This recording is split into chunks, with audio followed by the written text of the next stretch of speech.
Na verdade, Senhor Deus Todo-Poderoso, verdadeiros e justos são os teus juízos. Amém.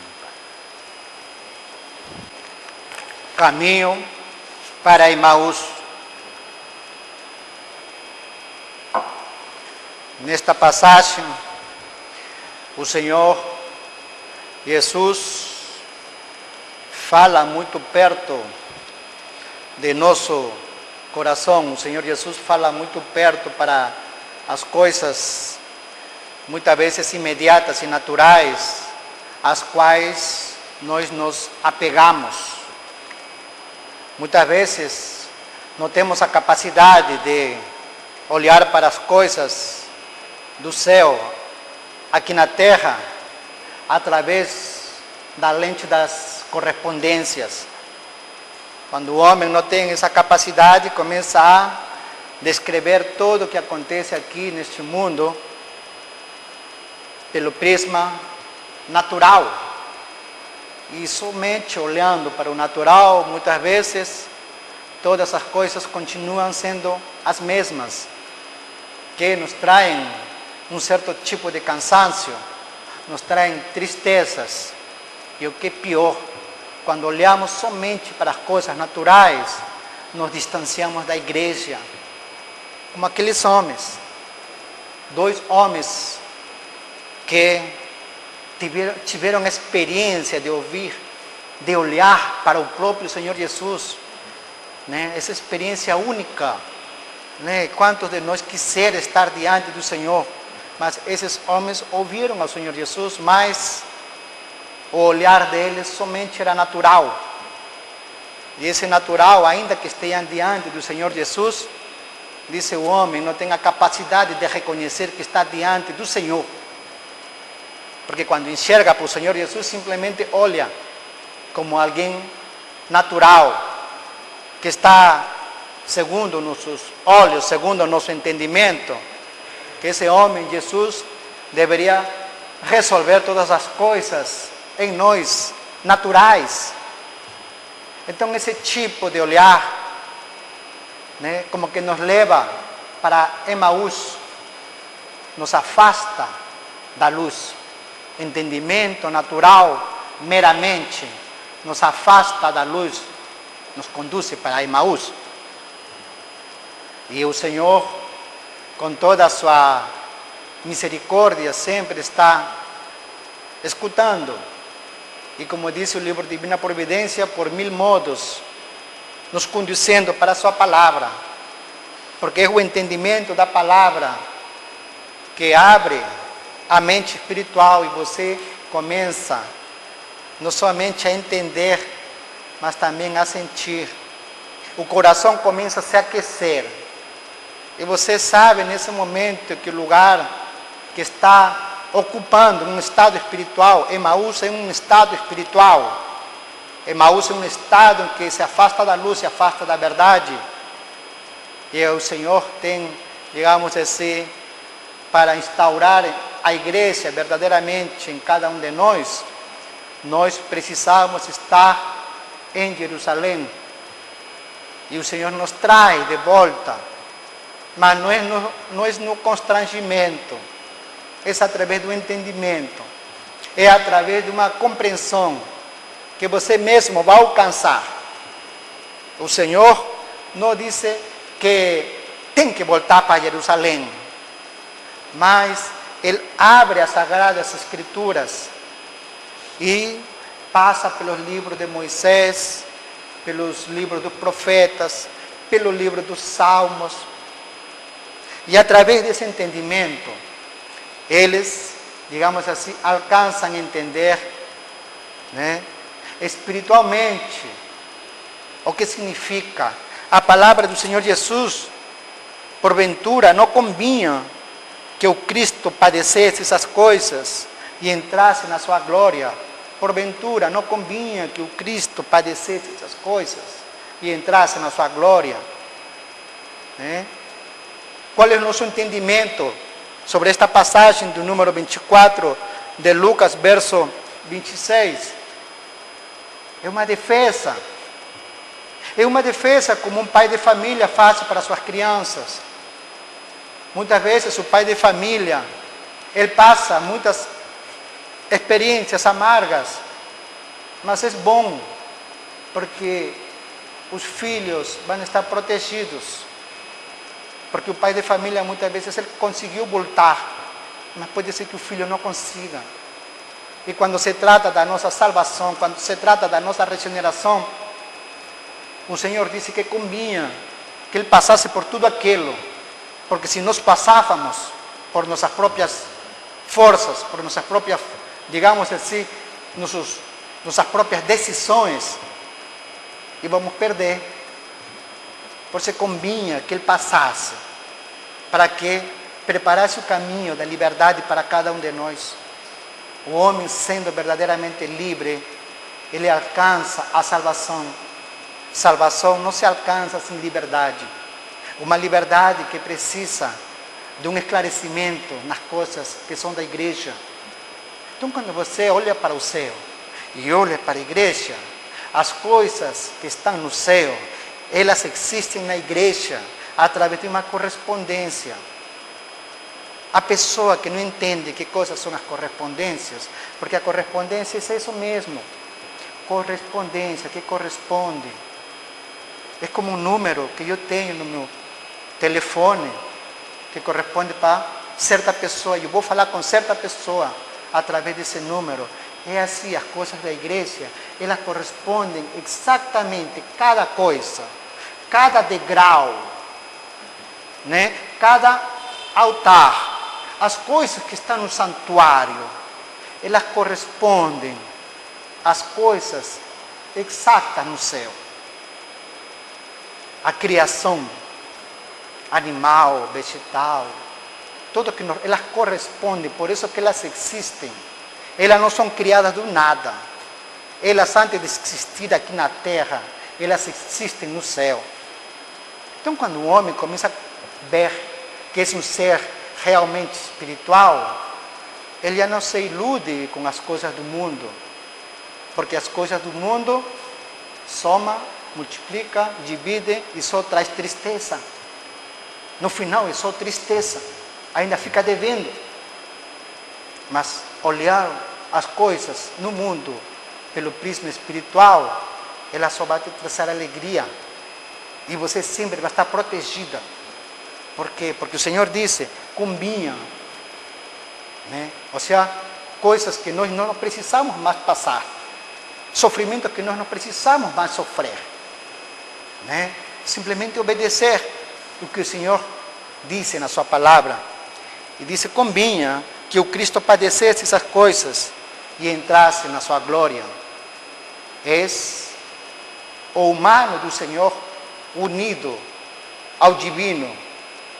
Nós agora temos um acesso muito, digamos assim, até imediato para com Jeová, né? Que se revestiu de uma vestimenta humana para estar no meio de nós. Então, todo aquele que pronuncia com reverência, todo aquele que pronuncia com certo grau, né, de santidade o nome de Jesus Cristo, pode acreditar que o Senhor Jesus Cristo se faz presente. Qualquer comentário que nós façamos, em qualquer grau, o Senhor Jesus se faz presente. Ainda que nossa, digamos assim, crença acerca de Jesus seja natural, ainda que ela seja um pouco externa, é bom mencionar o nome do Senhor Jesus. Como estes homens aqui, estes homens estavam falando do Senhor Jesus, né? E, digamos assim, as expressões até vulgares acerca do Senhor Jesus se chamam de, como fala aqui, peregrino. Chamou o Senhor Deus de peregrino, como se fosse uma pessoa estranha, como tu não sabes, e o próprio Senhor que está ali, né? Então, digamos, muitas vezes, esses são nossos pensamentos, nossas decisões. Não, Deus não manda aqui. Aqui quem decide sou eu. Está chamando ao Senhor Jesus como que tu não és onipotente, tu não sabes que eu vou decidir, minha decisão é muito melhor que a vossa. Então, muitas vezes, nós somos esses dois homens que estão aqui, andando para Emaús. Está se afastando do entendimento real, está se afastando da luz, constantemente. E na igreja, justamente, somos como que instruídos acerca da palavra, e nós temos uma dádiva maravilhosa, nós temos o livro As Quatro Doutrinas, que nos ensina quem é o Senhor Jesus, que coisa é a palavra, como que o entendimento da palavra e do Senhor, como podem ser aplicados à nossa vida, e como que depois de aplicados à nossa vida, nós podemos adquirir a verdadeira fé. 4 capítulos do livro Quatro Doutrinas, né? Nós temos essa dádiva, nós temos essa bênção. Depois de ler esses livros, tenha certeza que nós estaremos constantemente voltando para Jerusalém, para a Nova Jerusalém, né? Para ouvir diretamente do Senhor os ensinamentos que Ele tem para nos dar, para que cada vez nós possamos, digamos assim, melhor nos comportar, né? Dentro de uma esfera da igreja, porque existe um comportamento, né, muito especial para você. Cale-se todo mundo, diz o Senhor, quando estamos na presença de Deus. Tira as sandálias que estão nos teus pés, porque o lugar que tu estás pisando é santo. Existe uma etiqueta espiritual. Não é de qualquer forma que nós nos apresentamos a Deus, né? Mas isso depende do entendimento que cada um tem. Quanto maior o entendimento, maior a reverência. Maior o entendimento, melhor o comportamento, maior o amor. Então, assim nós nos aproximamos dignamente dele. E nossas orações são ouvidas e respondidas. Porque estamos, digamos assim, subindo. Ainda que nossos corpos estejam aqui na terra, mas nossas orações, elas são ouvidas no plano espiritual. São atendidas pelo Senhor e seus anjos. Então, como diz a palavra, Ele dará ordem a seus anjos para que te protegerem. Isso é uma realidade espiritual, né? Isso é uma realidade espiritual. E cada um de nós recebe a sua resposta, recebe a sua ajuda, recebe a sua fé, recebe a sua força, recebe a sua dádiva espiritual, que aqui no mundo nós não vamos encontrar. Somente na igreja, né? E não qualquer igreja. É uma igreja onde se reverencia o nome do Senhor Jesus Cristo como o único Deus. Então nós temos essa oportunidade muito, digamos assim, especial, né?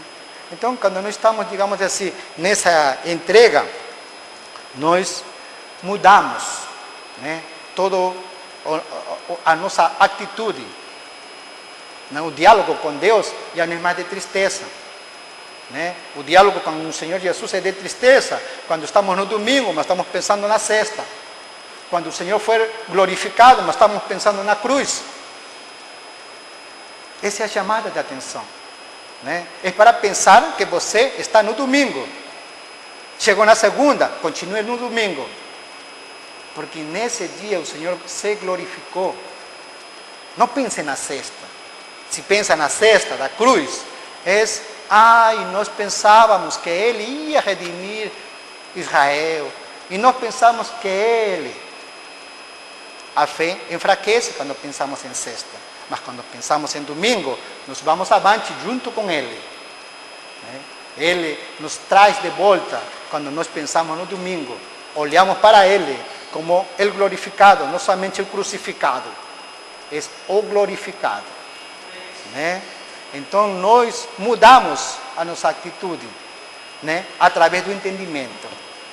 Então não esperemos que um dia, né, o Senhor nos chame de nécios, né? O Senhor nos chame de duros de coração, para entender o que as Sagradas Escrituras dizem acerca dele, né? Já nós mesmos podemos nos esforçar, né? Ler os 5 livros do Moisés, né? Podemos já ler os Salmos, mas entender que tudo que estamos lendo trata do Senhor. As Sagradas Escrituras todas somente trata do Senhor, né? Então, quando nós, digamos assim, fazemos uma leitura que esta passagem fala do Senhor, é o próprio Senhor falando. para nós. Né? Então, já partindo de uma iniciativa particular de cada um de nós, já nos estamos, digamos assim, mantendo dentro de Jerusalém. Né? Se o Senhor disse, volta para Jerusalém, né? Eles não receberam sua bênção espiritual em Emaús. Não, é em Jerusalém, porque Jerusalém representa, né, a igreja, né? É o céu aqui na terra, Jerusalém. É por isso, né? É um estado, digamos assim, geograficamente é algo muito especial. Jerusalém, antigamente, hoje em dia, a Nova Jerusalém. Né? Então, quando estamos na Nova Jerusalém, como que somos instruídos com verdades muito mais profundas. Então, que o Senhor abençoe essa, digamos assim, volta de cada um de nós. Né? Esse afastamento que muitas vezes acontece na quarta, na quinta, de nós mesmos, dentro de nós, mudamos de estado, estamos agora em Jerusalém, mas daqui a pouco já estamos saindo para Emaús, ainda com pressa. O pior que é com pressa, que nos sai rápido, digamos assim, com uma habilidade tal, né? É mais imediato ir para Emaús que voltar para Jerusalém. Quando chega sábado, domingo, muitas vezes até fica pesado ir para a igreja, é Jerusalém. Mas fala para ir para Emaús, imediato, rapidinho, dentro da mente da gente muitas vezes já está. Então, somente o entendimento das Sagradas Escrituras que constantemente nos está trazendo para Jerusalém, para a Nova Jerusalém, para a igreja do Senhor. Né? E é na casa do Senhor que nós somos abençoados. Então, nós devemos, digamos assim, ficar alertas com essa mudança de estados. Né? Ou estou em Emaús, estou em Emaús, Sagradas Escrituras. Porque nas Sagradas Escrituras está o caminho de volta para Jerusalém. Aqui está o mapa. Né? Porque muitas vezes a gente pode se perder e depois fácil se perder. Mas para encontrar o caminho de volta não fica difícil. Só ler as Sagradas Escrituras, que a própria Sagradas Escrituras nos indica qual é o caminho para voltar a Jerusalém, a Nova Jerusalém. Então, que o Senhor abençoe este entendimento, né? Que o Senhor coloque um propósito em nós, né? Para manter-nos, né? Digamos assim, nos perímetros da sua igreja, a Nova Jerusalém. No nome do Senhor Jesus Cristo. Amém. A salvação, a glória, a honra e o poder pertencem ao Senhor, o nosso Deus. Amém.